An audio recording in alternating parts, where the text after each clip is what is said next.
Welcome to CINEPRO, where we bring your favorite movies back to life with quick recaps, hidden details, and everything you missed. The movie Shortcut starts in 1945 at a school called Hartley High School. There's a boy and a girl, students, who just finished their graduation party and are leaving the school. The boy's name is Dougie, and the girl's name is Irene. Dougie offers to walk Irene home since it's late, and she agrees. He suggests they take the shortcut through the woods to get there faster, and she agrees to that too. But Dougie has bad intentions. He tries to assault Irene, but she fights him off with all her strength, hitting him hard and pushing him away. Dougie doesn't give up. He hits her and knocks her down. But this time, Irene lands a blow that makes him back off and not come near her again. Thank God things turn out okay. Then a boy named Ben appears. When Irene sees him, she calls out for help and tells him what happened, asking him to go to the police with her to report Dougie, that jerk. But she's shocked, my friend, when Ben hits her on the head with a rock. And he doesn't stop there. He pulls out his slingshot and finishes her off. A year later, a teacher visits the Hartley family to explain that their son Ben has been expelled from school because of his strange behavior and for violently attacking his classmates. If anything, this shows that Ben is mentally ill and needs to be in a mental asylum, not a school, to get treatment. Frank, Ben's father, takes it as an insult and says, "How can you expel my son from the school? We own the school." He tells the teacher that's not going to happen and kicks him out of the house. At the time, Ben was eating with his brother Ivor and overheard this, so he leaves the house upset and angry. After all that, we see Ben as a teenager, dragging a child's corpse to hide it in the shed. His mother sees him and is shocked by what he's done. At that moment, the brother of the child Ben killed shows up looking for him, but Frank suddenly appears and shoots him dead, then scolds Ben and blames him for what he keeps doing, telling him he's sick of him and his weird actions that are turning them all into criminals like him. Of course, Frank covers up his son's crime so he doesn't go to jail, using his influence as a member of a powerful family to hide anything that happens. Anyway, the story jumps to the present, focusing on a guy named Derek. We find out that Derek, his mom, and his brother have just moved to the town to live with their grandmother because Derek's dad was murdered recently. Derek is now a student at Hartley High School. We see him with his friend Lisa, and they're talking when their third friend Mark shows up. We learn that Derek has a meeting with the school principal since he's new, and the principal wants to go over some school rules with him. Derek sees a girl named Christy and instantly likes her, deciding he wants to get to know her. Let's leave Derek for a bit and switch to Toby, who's leaving school with his classmates. Toby seems like a shy kid who has a hard time making friends, and that leads two of his classmates to bully him and call him weak and cowardly. Toby tries to prove he's tough and can do anything, so they dare him to walk through the shortcut, the path no one ever takes, because lots of accidents happen there and people die when they go through it. This is the same path we saw at the start of the movie. So Toby actually goes there, climbs over the fence, and starts walking down that path. At first, everything seems fine and normal, but suddenly he finds a dead dog's corpse in front of him. Strangely, Toby isn't scared.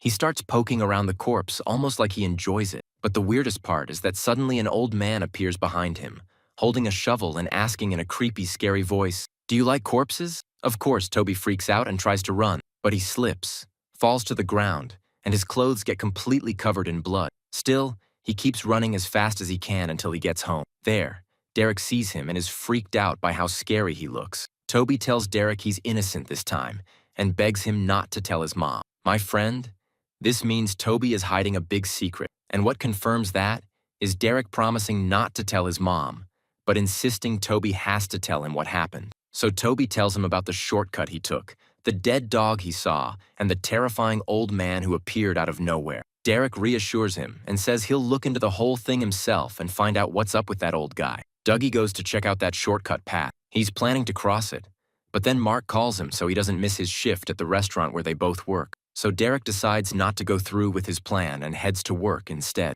At the restaurant, Mark notices Derek seems distracted and asks him what's wrong. Derek tells him about what happened with Toby and says he wants to know what's up with that shortcut and the old man who shows up there. Everyone in town knows the story of that shortcut, so Mark isn't surprised. He tells Derek that nobody ever goes down that path, and the police even put up a sign to keep people out because of all the crimes that happen. They say that a long time ago, some students from Hartley High School disappeared, and the last time anyone saw them was when they were crossing the shortcut. The police investigated but never found anything, and no one's been arrested to this day. All the townspeople started to fear the Hartley family, the owners of the school, since their house is on that path, and maybe they're connected to the crimes, but there's no proof against them. So, the old man Toby saw is known as the last living member of the Hartley family, and he's a total recluse. He doesn't like people at all, to the point that everyone thinks he's mentally unstable and prefers to live alone. The next day, Derek runs into a kid at school named Tyler, who says he heard that his brother Toby saw a dead dog on the shortcut. He asks if Toby knows what kind of dog it was, because his own dog has been missing for 3 days and he can't find it. Derek tells him Toby didn't mention the breed, probably didn't notice since he was scared and not really paying attention. Derek sees this as a good chance to check out the shortcut and find out what's really going on. He suggests to Tyler that they go together and look for the dog while they're at it. Tyler likes the idea and agrees. That night, Derek is at home having dinner with his family, and he asks his grandma about the old man living on the shortcut. Her face changes and she warns him and his brother never to go down that path, no matter what. But Derek ignores her warning and goes with his friend anyway. When they get there, they go into the shortcut and keep walking, but don't find any trace of the dog. Then they see the old man washing his car. They decide to spy on him until he leaves, then sneak into his shed to see if Tyler's dog is the one that died, or if Toby saw a different dog. The problem is, the old man comes back and senses someone's in his shed. He grabs a metal object and starts looking for whoever's inside. Derek and Tyler are hiding, terrified. When the old man gets close, they suddenly bolt out. But because of the light, he sees them clearly and tells them he knows who they are and he's going to deal with them. The next day, Derek tells Mark and Lisa what happened last night, but then Tyler comes over and says they need to dig deeper into the old man, especially after he threatened to kill them. Derek agrees and decides to keep an eye on the old man with Lisa. They see him sending something in the mail and then heading back home. That night, the old man shows up at Derek's restaurant. Derek gets nervous and asks what he wants, and the old man replies while giving him a look full of fear and horror that makes Derek even more anxious. After he gets his food, he stands by his car and watches Derek. Then Christy comes over, surprised to see the old man standing there like that. Of course, Christy knows him since she's from town, and asks Derek why the guy is staring at him like that. Derek tells her the whole story and even asks if she wants to help him keep an eye on the old man. She agrees. Later, while Derek is taking out the trash, he sees a shovel with fresh blood on it. He's freaked out and starts to worry, but what freaks him out even more is seeing someone rushing past him. He follows them and is shocked to see someone with an obscured face grabbing Mark and about to kill him right in front of his eyes. Derek jumps over the fence quickly to try to save his friend, but it turns out Mark and his buddy were just pranking him, and that's how the night ends. Anyway, the next night, Tyler, Mark, Lisa, and Derek plan to go to the shortcut and search the shed in the old man's house. At that point, Tyler tells them he found out the old man goes to the veterans meetings on certain days each week or for special occasions, and he has one today. So they split into teams.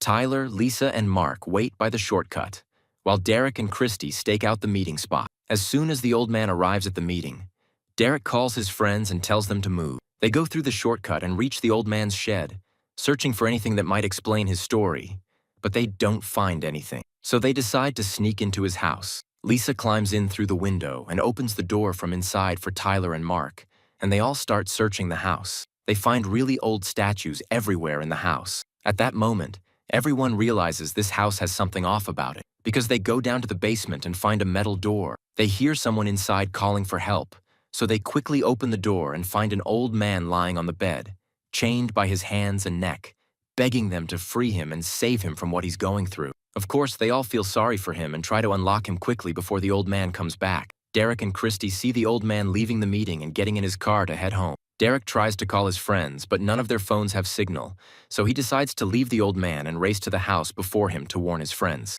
Meanwhile, his friends manage to free the kidnapped man, but he's still chained up. He keeps running until the chain reaches its limit and stops him from moving. Tyler grabs a big hammer to break the chain, and Mark pulls hard. But the kidnapped man does something really weird. He yanks Mark's hand under the hammer and breaks his finger. Before anyone can process what's happening, the kidnapped man grabs the hammer and hits Tyler, killing him. Then he looks at Lisa, who's terrified by what he's doing, and smiles. Like a lunatic, he starts beating up Mark and finishes him off. Then he breaks the chain and frees himself. At that moment, Derek arrives in his car, and Lisa jumps in, screaming in terror. She tells them what happened. But before they can do anything, the old man shows up, pulls out his shotgun, and fires at them. They scramble out of the car and run towards the forest, but Lisa gets hit by a bullet and falls to the ground. Derek grabs her and helps her walk. Meanwhile, the old man notices that the person he kidnapped has escaped, and he gets really upset. Unfortunately, Christy gets separated from Derek and Lisa in the forest, and the kidnapped guy finds her and grabs her. The situation is super tense, nerves are shot, and fear takes over Derek and Lisa, causing them to fall into a pit in the woods. The real shock is that this pit is full of human bones. Derek climbs out of the pit and tries to pull Lisa up, but then he hears someone approaching, so he leaves her and runs. Lisa, poor thing, has no choice but to hide under the bones and hold her breath.